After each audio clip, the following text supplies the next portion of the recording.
Welcome to my YouTube channel travel with Atul. Hello दोस्तों, good morning to all of you. स्वागत करता हूं आप सभी का फिर से एक नए वीडियो में। अभी मैं हूं आरम पथरी में। कल हम आए थे 3 बजे के आसपास आरम पथरी में और हमें जाना था ऊपर जाना था हमें, बट हम इसलिए नहीं गए क्योंकि एटलीस्ट 4 घंटे का रास्ता था। तो 3 बजे से अगर हम जाते तो शाम हो जाता और लेक पे भी रुकना था हमें। तो दैट्स वाई हमने कल जाने का प्लान कैंसिल किया। और कल का मैं अपडेट दे दूँ आपको। कल एक्चुअली देखा आप सभी ने कि मैं वीडियो में मैं क्रिकेट वगैरह खेल रहा था। उसके बाद हमने बॉन फायर जलाया। इवन इस जंगल में बॉन फायर का हमें मतलब लकड़ी लेने के लिए 50 रुपये पे करने पड़े। और कोई इधर का लोकल बंदा लकड़ी लेके आया, लकड़ी जलाया हमने। उसके बाद हमने बॉन फायर किया और हमने खाना खाया बॉन फायर के पास बैठ के।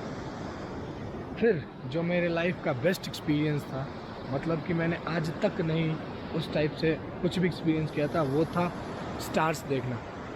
यूँ खुली आसमानों में ऐसे स्टार्स, इतने सारे स्टार्स, मतलब बता रहा हूँ लाइफ में मैंने ज़िंदगी में कभी नहीं देखा था। और ना कोई खुली आंखों से ये चीज़ें देख सकता है।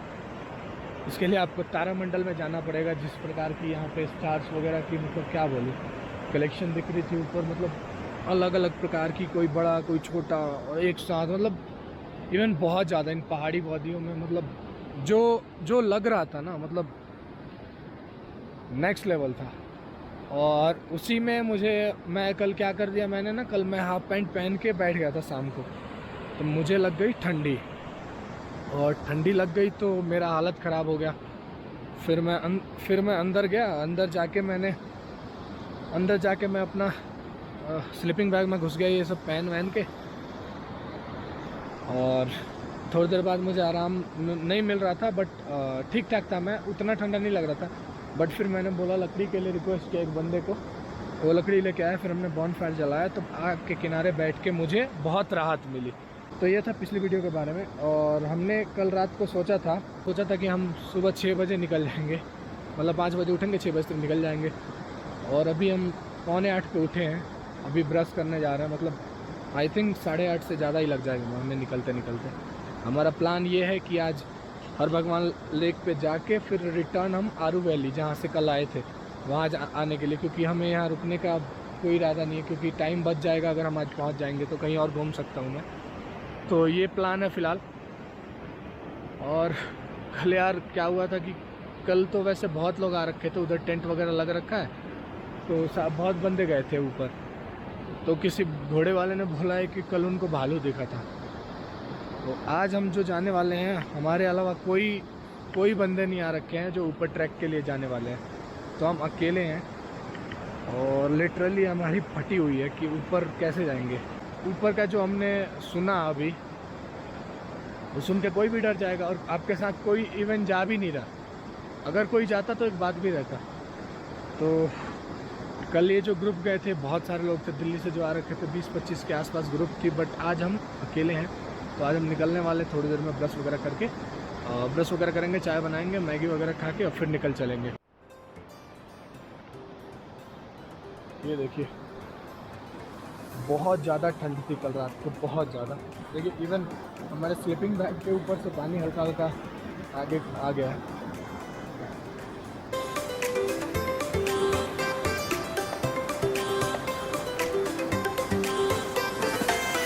पहाड़ों पे सूरज की आई हुई रोशनी को देखिए, जैसे मानिए ये कुछ संदेश लेके आ रही है। अलग अलग प्रकार की कल्पनाएं होती है जब इन सुनहरी वादियों को देखते हैं, इन कश्मीरी वादियों को देखते हैं।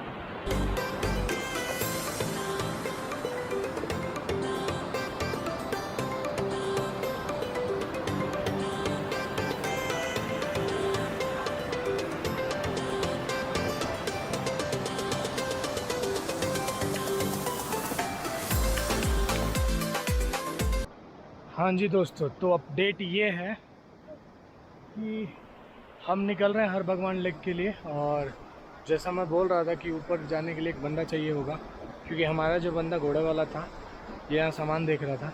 तो अभी हमने क्या डिसाइड किया है कि घोड़े वाला हमारा साथ चलेगा, और यहाँ की एक लोकल लेडी है, उनको हमने 200 रुपये पे हायर किया है। 200 रुपये पे हायर ही बोल सकते हो। 200 रुपये पे हायर किया है कि आप सामान देखें यहाँ पे बैठ के। हम जब तक आते हैं। तो वो मान नहीं है, और तो ये 200 रुपये इनको हमको पे करना पड़ेगा। और हमारा घोड़े वाला हमारे साथ चल रहा है। थोड़ा रास्ता रिस्की है क्योंकि अब ऊपर इलाका है, रिहायशी इलाका नहीं है। इधर कुछ लोग भी थे, पता नहीं ऊपर लोग मिलेंगे नहीं मिलेंगे।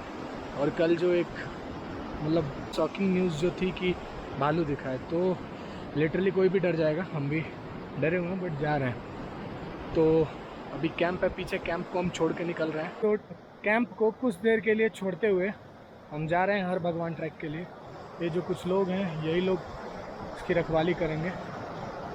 और हम आते हैं तकरीबन, हमें लगभग 5 घंटे लग जाएंगे। फिर हम आएंगे, थोड़ा देर रुकेंगे और फिर आरू वैली के लिए निकल जाएंगे। तो मिलते हैं आपसे ट्रैक पे। कुछ ऐसे रास्ते हैं, हमें ऊपर की तरफ जाना है। ऊपर की तरफ जाके उधर की तरफ पीछे वाली पहाड़ी के भी पीछे। तो रास्ता थोड़ा डिफ़िकल्ट है कल के कंपेयर में, बट देखते हैं कितनी देर में कवर कर पाते हैं।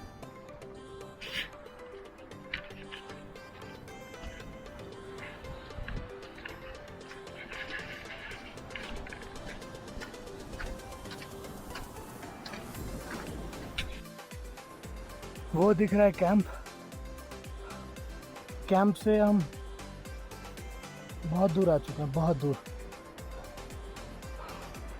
क्या होता है ना, अगर रास्ता रहता है कर्व वाला तो थोड़ा चढ़ने में दिक्कत होता है। अगर ऊंच से नीचे रहता है तो थोड़ा आसानी रहती है। तो कुछ मिले थे ऊंच से नीचे, बाकी मोस्टली नीचे से ऊपर ही है। पता नहीं सुबह के भी क्या टाइम हो रहा है, हालत ख़राब हो रखी है यार। 9:07 हो रहा है सुबह के। भगवान जाने क्या है। और वो लोग मुराद आगे निकल गए क्योंकि भाई वो मेरी वजह से अपना स्पीड कम थोड़ी ना करेंगे। उनकी आदत बिगड़ जाएगी अगर ऐसा करेंगे तो मैं इधर ही हूँ। देखो आप, जंगलों के बीचों बीच।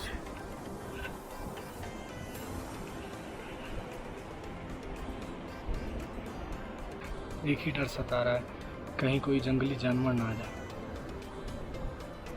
पता नहीं कितने देर का और रास्ता है, होगा 2 घंटे का कम से कम। और ठीक है यार, इस व्यू के साथ एंजॉय कर रहा हूँ।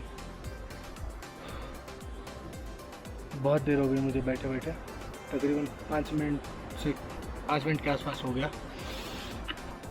निकलता हूँ।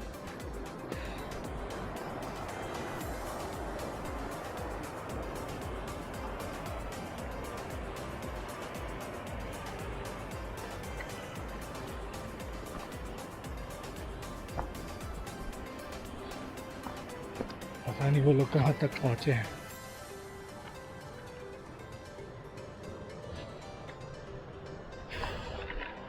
बहुत आगे निकल गए। चलता हूँ, कैमरा बंद करता हूँ।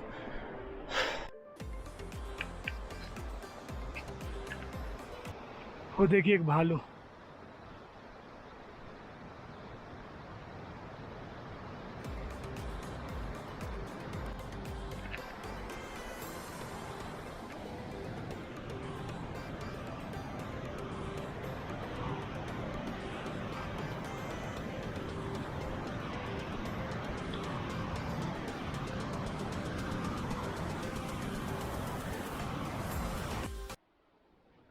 ये देखिए रास्ते।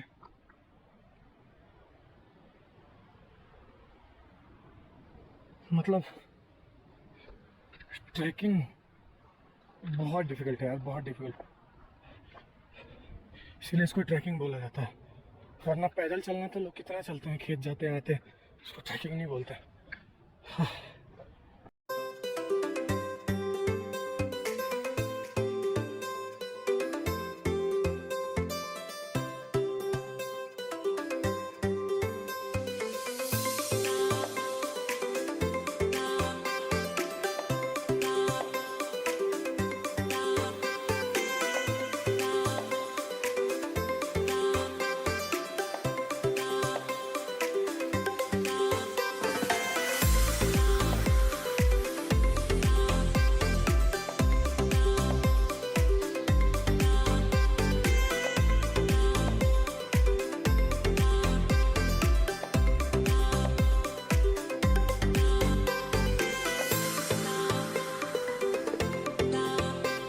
इन रास्तों से जाना है, देख लो कैसा है। बड़ा टफ ट्रैकिंग है, बहुत tough.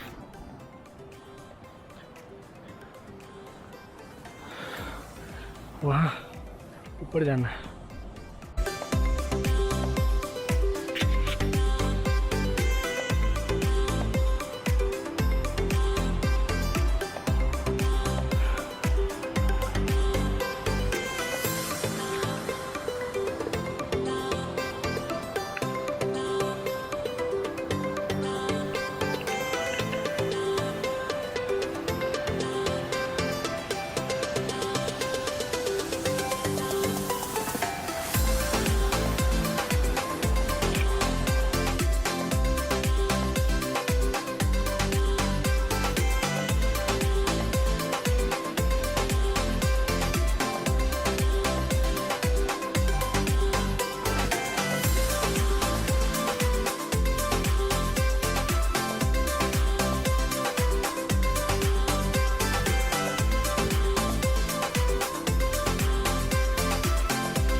These are the most dangerous road I have ever been walked on. Seriously guys, it's the most dangerous road.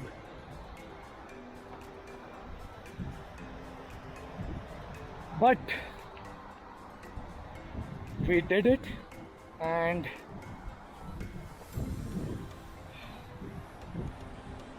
we have done the trekking and returning back to our base camp in Arampatri. So I can't give you much update, because if I start giving you update while tracking, I can't track anymore because I have already tired. My both thighs are paining. Literally I am I'm crying from inside. Someone take me from here and direct drop me in Pahalgam or anywhere. I just praying to the God, please end this road, please end this trek. I am done with it. I am done with it. I'm so tired. हाँ जी दोस्तों, तो मैं ये पीछे आप देख रहे हैं, मैं अपने बेस कैंप के बिल्कुल नज़दीक हूँ और मुझे खुशी हो रही है अपने आप पे गर्व हो रहा है कि मैं रिटर्न आ गया। क्योंकि मैं जिस हाल में था, जितना तेज़ मेरा दम फूल रहा था, क्योंकि ज़िंदगी में कभी इतनी ऊंची चढ़ाई की नहीं थी, बहुत ऊंचा था।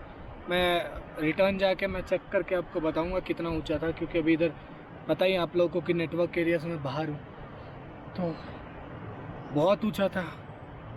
और सच बोलूँ तो कल जब मैं आया था आरू वैली से लेके यहाँ तक, मतलब अरमपत्री तक मैं आया, तो ये जो रास्ते थे ठीक ठाक थे, मतलब बिल्कुल भी इतना भी नहीं था कि मैं चल ना सकूं। 10 मिनट 20 मिनट रुकने के बाद भी इधर भाई साहब आधा घंटा रुक रहा हूँ जाने के टाइम। मैं यहाँ से 9 बजे निकला था और मैं पहुँचा हूँ वहाँ पे 2:30 बजे।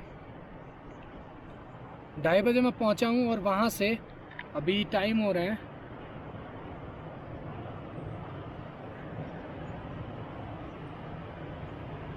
अभी टाइम हो रहा है 3:50। 2:30 बजे मैं वहाँ पहुँचा और अभी टाइम हो रहे हैं 3:50।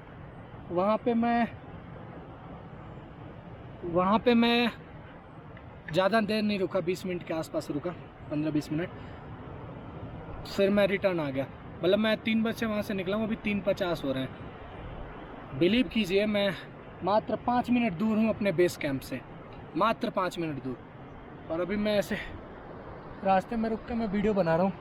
दरअसल बात ये हुआ, आपको कुछ अपडेट दे दूँ रास्ते में क्या क्या हुआ।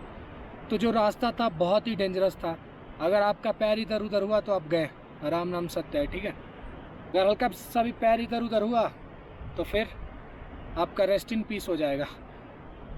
तो मैं निकला, उसके बाद रास्ते में चलते गए तो रास्ते में घोड़े मिले, नदियाँ मिली बहुत सारी। एक ही नदी है जो कि अलग अलग, कभी इधर से जा रही है कभी उधर से आ रही है, मतलब उसके रास्ते इधर उधर बने हुए हैं। तो नदियों के बाद जो बहुत इंटरेस्टिंग चीज़ है और जो आप लोग को जानना चाहिए वो था जंगली जानवर। जी हाँ, अब आपको बता रहा हूँ मैंने क्या क्या झेला। एक छोटा भालू था, मतलब वो आपको लगभग बिल्ली के बराबर पड़ेगा, बिल्ली से थोड़ा सा बड़ा, ठीक है, उतना बड़ा था। तो मेरे पास से गया, उसने कुछ नहीं किया क्योंकि वो उसको पता था और मुझे भी हिम्मत थी मेरे में, उठा के फेंक दूंगा अगर पास में आए। तो 3-4 उसके बाद आ गए, उसके बाद भी मेरा हिम्मत बोल रहा था कि उठा के फेंक दूंगा। डर लग रहा था, बट इतना था कि हाँ अगर आ गया मेरे पास तब तो कुछ ना कुछ करना पड़ेगा ना, तो फेंक दूंगा उठा के, ऐसा था। उसके बाद वो चल अपना वो रास्ता पकड़ के चला गया। उधर से ही मैं गुजरा उनके पास से, उन्होंने कुछ नहीं बोला। जंगली बकरियां थी, भेड़ वगैरह भी था, तो भेड़ वगैरह तो कुछ करते नहीं है। और कुछ ऐसे जानवर मैंने देखे जो ज़िंदगी में कभी नहीं देखे थे, इवन चिड़ियाघर में भी नहीं देखे थे। तो दोस्तों बहुत ही मुश्किल भरा रास्ता था। और उसके बाद मेरा सेल्फ़ कॉन्फिडेंस की धज्जियाँ उड़ गई थी। सेल्फ़ कॉन्फिडेंस इतना टूट चुका था कि मैंने बोल दिया मुराद भाई से कि आप जाओ, मैं नहीं जाऊंगा, आप लोग घूम के आओ, मैं इधर ही रुका हुआ हूँ। बट उस बंदे ने मुझे कॉन्फिडेंस दिया, अरे चलो यार कुछ नहीं होगा, तुम कर लोगे, आ जाओ। बहुत कॉन्फिडेंस दिया, बूस्टअप किया बहुत ज़्यादा कि चलो चलो। गए वहाँ से पहुँचने के बाद उससे पहले फिर मैं एक जगह रुक गया। तो ये लोग थोड़ा आगे निकल गए थे, मैं वहीं पे खड़ा था। कुछ नोमैड लोगों का घर था, घुमंतू लोग, जैसे कि मैंने पिछली वीडियो में दिखाया था आप लोग को। तो उनका घर था, उनके घर से थोड़ी दूर पे मैं था। तो बड़ा वाला भालू ऐसे दिख रहा है ना, पहाड़ के ऊपर छोटी, तो एकदम ऊपर नहीं, उससे पहले जो है उधर से आवाज़ दे रहा है। मतलब भालू बड़े दिमागी लाल होते हैं भाई साहब। भालू आवाज़ दे रहा है, मतलब इवन हल्का हल्का आदमियों की आवाज़ में दे रहा था, मतलब ह्यूमन की आवाज़ में उसका साउंड आ रहा था। मैंने सोचा कि क्यों ना वीडियो बनाते हैं, क्योंकि मुझसे वो ज़्यादा दूर था नहीं, वीडियो बन जाता। बट उस टाइम पे मेरे दिमाग में 2 चीज़ें चल रही थी, एक बाहुबली बनो और दूसरा, समझ रहे हो, तो मैंने बाहुबली बनना पसंद नहीं किया, बन के और 9 तो 11 हुआ वहाँ से, इतनी तेज़ भागा। मैंने बोला आजा बेटा, और मैं भाग के चला गया उन नोमैड लोगों के घर में। उन्होंने बताया कि अच्छा हुआ तुम बच गए, किस्मत अच्छी थी, वो कूद जाते हैं ऊपर से ही पहाड़ी पे से, वो शिकार देख के कूद जाते हैं। शेर वगैरह भी होंगे बट शेर वगैरह बहुत ऊपर होंगे, इधर भालुओं की तादाद ज़्यादा है, शेर वगैरह बहुत ऊपर होंगे, शेर बाघ बहुत सारे जानवर। तो ये बेसिकली रीछ था, रीछ जो था मतलब बड़ा दर्दनाक था भाई साहब। तो जब मैं वहाँ आ गया तो ये भालू आ गया था, लेकिन उल्टा घूम कर चला गया। क्यों? क्योंकि जो नोमैड लोगों के घर पे मैं था उनके पास कुत्ता था, और उन्होंने मुझे बताया कि कुत्ता भालू खा जाता है, मतलब भालू को कुत्ता खा जाता है। फिर भालू रिटर्न चला गया और कुत्ते भाई साहब की दया से मैं घुस गया उनके घर में, और घर में घुस के आराम किया। उसके बाद मतलब उनसे बात हुई। तो आप लोगों को मैं दो सजेशन देना चाहूँगा। एक दो लोग कभी मत जाना, ग्रुप में जाना, 10-15 लोग जाओ। जब भी जाओ इधर ऐसे ट्रैक पे जाओ। ये ट्रैक बिल्कुल अनएक्सप्लोर्ड एरिया है, अनएक्सप्लोर्ड ट्रिप है, अनएक्सप्लोर्ड जगह है। इवन इसका यूट्यूब पे भी वीडियोस उतनी नहीं मिलेगी, क्योंकि हम चेक कर रहे थे किधर से कहाँ जाना, तो कुछ था नहीं। एक बंदे की वीडियोस थी लोकल, वो भी कश्मीरी था, और दूसरा एक शॉर्ट्स वीडियो था जो क्या बोलते हैं उसको, रील्स टाइप की थी वीडियो। उसके बाद मैं उन वीडियो तो बना नहीं पाया। उसके बाद इनके पास आया, मैं कैमरा उधर ही छोड़ कर मैं भाग चुका था। मुझे पता था कैमरा का कुछ होगा नहीं, तो मैं कैमरा छोड़ के भाग चुका था और उनके घर पे था। तो थोड़ी देर तक बैठा था, तो वो लोग पूछ रहे थे कहाँ से आया है सब कुछ, तो मैंने बताया दिल्ली से आया हूँ। फिर वो अपने बारे में बताने लगे, फिर बोल रहे थे इस लड़की से शादी करेगा। एक लड़की थी वहाँ पे, एक्चुअली वो मुस्लिम थी, और तो वो बोल रहे शादी करेगा। फिर क्या हुआ कि थोड़ी देर बाद इन्होंने पूछा अच्छा तेरी जात क्या है, ऐसा करके इन्होंने पूछा। तो मैंने बोला मैं हिंदू हूँ। तो बोल रही अंदर से, मतलब कुछ उनके मतलब चेहरे पे तो आया नहीं, बट हाँ अंदर से थोड़ा उनका एक चेहरे पे जो रौनक थी, चेहरे पे जो लाइट्स था, जो चेहरे पे ग्लो था, मेरे से बात करते टाइम पे बिल्कुल उड़ गया। और फिर उसके बाद उन्होंने एक हंस के जवाब दिया है हिंदू मुस्लिम कोई हो, इंसानी तो हो। बट मैं समझ गया, फिर मैंने कुछ बोला नहीं, मैं कौन सा यहाँ शादी करने आया हूँ। तो उनके पास बैठा थोड़ी देर, उसके बाद मुराद भाई के पास ये लोग आगे रुके हुए थे। फिर मैं कैमरा लेके, और उस बंदे ने थोड़ा सा आगे छोड़ दिया जो उनका था लोकल बंदा, तो मैं गया उनके पास। तो जब भाई साहब मैं हर भगवान लेक के पास पहुंचा, तो वहाँ पे कुछ कुत्तों ने हमें भगा दिया, बहुत तेज़, जंगली कुत्ते थे, बहुत तेज़ भगाया। सोच सकते हो कि भालू उनसे भाग जाता है देख के, तो हम तो खैर तो बहुत तेज़ भागे हम लोग। उसके बाद भाग के ऐसे ही दौड़ते गए। फिर पहुँच तो चुके थे वहाँ पे हर भगवान लेक पे, बट क्या हुआ कि वहाँ पे पहुँच चुके थे, अभी मैं वीडियो बनाना स्टार्ट ही करने वाला, तब तक भाई साहब ने दौड़ा दिया। तो जो वीडियो था वो अच्छे से वहाँ पे बन नहीं पाया। फिर थोड़ी देर, और क्या था ना, ये जो मेरा कैमरे का जो ये दिख रहा है आपको, ये जो मेरे कैमरे का ट्राइपॉड है, इसको देख के वो कुत्ता और चिढ़ रहा था। इवन मुराद भाई पे भी था, वही उससे भी चिढ़ रहा था। फिर क्या करें, फिर थोड़ी देर तक हमने सोचा कि वीडियो नहीं बनाते। जैसे ही कुत्ता हटा, हमने 15-20 सेकंड की वीडियो बनाई लेक की, और वीडियो बना के वहाँ से आराम से निकल पड़े। तो दोस्तों हम तकरीबन 1 घंटे में हर भगवान लेक से वापस अपने बेस कैंप आरमपथरी पहुंच चुके हैं। और ये एक बहुत ही प्राउड मोमेंट है कि इतना जल्दी कर लिया। एक्चुअली क्या है ना, ऊपर से आप रास्ता देखिए, ऊपर से ढलान टाइप का है, ठीक है, तो इसमें दम नहीं फूल रहा है, इसमें पैर दर्द कर रहा है, बट फिर भी मैं आ गया। मैंने और एक चीज़ और, उन इलाकों में, मतलब हर भगवान लेक के इलाकों में आप गलती से भी रात को कैंपिंग करना सोचना भी मत, बहुत ही डेंजर इलाका है। तो वही था, हम रुकना नहीं चाहते थे, और हमारा कैंप तो यहीं पे, हम तो खाली हाथ गए हुए थे। इवन मेरा पावर बैंक नहीं था, मेरी बैटरी भी ख़त्म हो गई थी। तो अभी थोड़ी सी बची है बैटरी, बना रहा हूँ उससे वीडियो। मैं वीडियो इसलिए रास्ते में उतना नहीं बनाया क्योंकि भाई वापस यहाँ आना था, और अगर ज़्यादा 9-5 करता तो भाई फिर 5-6 बज जाते। तो यहाँ पहुँच चुका हूँ मैं, और अभी यहाँ से देख रहा हूँ अगर कोई घोड़ा, क्योंकि पैदल जाना मेरे बस की बात नहीं है, अगर कोई घोड़ा मिल जाए जो कि हमें आरू वैली तक ले जाए। देखते हैं कितना पैसा लेगा, क्योंकि अब मेरे बस की नहीं। अब एक उपाय ये है कि कल तक रुकना पड़ेगा यहाँ कैंप पे, जो कि रुक सकते हैं, बट अगर आज हमें घोड़ा मिल जा रहा है तो जाने में कोई ख़राबी भी नहीं है। तो इस वजह से मैं देख रहा हूँ कि कोई घोड़ा मिल जाए और फिर मैं निकल जाऊँगा। तो वो जो 15-20 सेकंड की वीडियो थी उसका आनंद उठाइए तब तक मैं अपने कैंप के पास जाता हूँ। थोड़ा रास्ता ख़राब है, ठीक है, मिलता हूँ आपसे 5 मिनट में।